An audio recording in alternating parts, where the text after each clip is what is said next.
All right, I listed this as a pre-dismantle about 3 months ago. And since then, we haven't, and when I say listed, I mean I videoed it on YouTube. This was a full running and driving Commando. This is the 7275, so you'll hear these called the bullnose, similar to like the Broncos of that era. The tubs, at least from what I know, and I've been doing this for 22 years for Jeep parts, but I don't get a lot of Commandos in.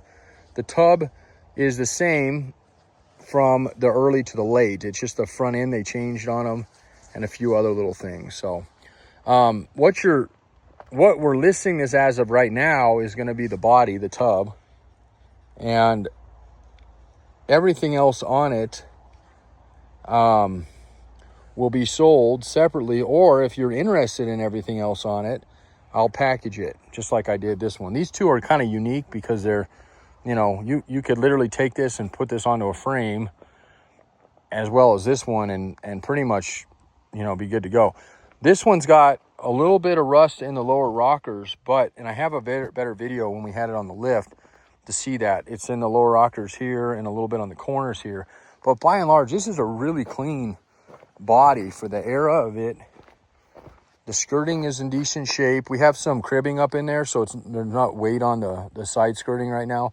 The doors are on it. The top obviously is on it. And the interior is still in this thing. And it is a charmer. I mean, literally. As far as the ones we've gotten in the past, which we've gotten a few of these in over the years, I'd say in 20 years, I've probably gotten 6 or 7 that have been in shape like this. Not very often do we get them, and nothing this complete. And even the ones we had, didn't have windshield frames on them like all the time. That not only has a windshield frame, the freaking glass is perfect on it. You can tell it almost looks like original glass. It's got a little bit of the separation of the material that when they used to make this stuff.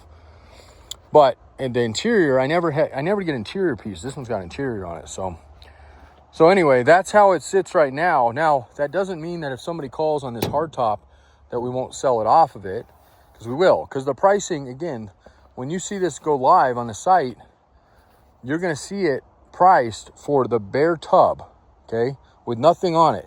So you say, hey, I want the doors, I want the seats, I want the dash, I want the top, I want I want all that stuff. I'm going to add all that into it. I'll give you a better deal on it. A, we don't have to pull it all off, and B, it's a package price of what we've been doing for a long time like that. So that's all an option, okay? But as far as when I say tub, we're talking tubs, right? These are JKs and TJs, but it's going to be bare bones, just like you see here. If that's what you want and that's all you need, then that's what you should buy. If you need the doors and you don't have to buy all of it. If you say, hey, I want the tub, but I want the tailgate and the doors. We'll work that out. If you want the interior, I'll work that out with you. So it's not going to be free. Nothing ever is. But like I said, I'll wheel and deal with you a little bit on that kind of stuff and see what we can come up with. And the biggest thing I would say on both of this one, and maybe even this truck cab we have here, this old dent side, is that none of these are super easy to transport. And if you were at any typical yard, they would tell you, no way, this is not worth it for us to do. To ship it. That's different here. We actually have our own hotshot crew, as well as we use outside hotshot that we've used for a long time. But the main point of it is that our hotshot crew is specifically there to help deliver stuff like this. I mean, we normally just take a ton of tubs out, but when we get stuff like this, we'll make our own load. We'll sell this one, and this one, and we'll put them all on a trailer. And then I'll take them out, or I'll have Seth take them out, one of the two. And then you don't have to worry about, well, how much the freight's going to cost me. I mean, there's going to be a fee for that, but it's way more reasonable than putting this on a freight truck and, praying that they don't smash the thing in freight. Because freight is very hard on stuff like this, because it's just not in the realm of shipping it normally. I mean, you almost have to go DHL to have the protection on it. And DHL to ship a tub or a body, a cab, one of these things, astronomically expensive. I mean, $4,000 or $5,000 to ship one of these, and where we can do it for a fraction of that, and it's hand delivered, white glove service by either myself or, like I said, one of my guys. So, okay, keep those in mind. Now, if anybody, I know what I was going to say earlier on this one. If anybody's interested Well, just call me and we'll work out the details. If you need any paperwork, we'll go from there. Normally we don't, but we'll just 303-666-9020, PartsBreakers.com. I appreciate it. It'll take me probably a couple days to put these videos up. I got a lot of work to do in the yard today. And I said this when I did the Renegade. I'll give you a quick idea of who we are. If you don't know us, 1984 is when Jeeps Unlimited got started. Got started in Erie, Colorado. That's about 20 miles north of downtown Denver, or Denver, Colorado. And I bought the company in 2014, and then I had the lease for 5 years, $5,500 a month. It was about killed me.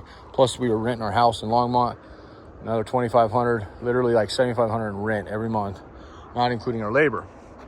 And I got tired of the rat race in Denver. So in 2018, I was able to find and acquire this yard.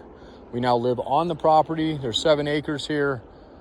It's all self-contained. We're doing a big reorganization right now, so things are kind of all over. But nonetheless, this is where we reside now. Grand Junction, Colorado. We are about 40 miles. We're about the same distance from Denver to Erie as we are from Grand Junction to Utah. That's how close we are to Utah. We're right along I-70. If you're on the East Coast, I'm sure you know what I-70 is, because it goes all the way out to Maryland and Virginia, I think, all those areas. And then, yeah. All right. Thank you so much.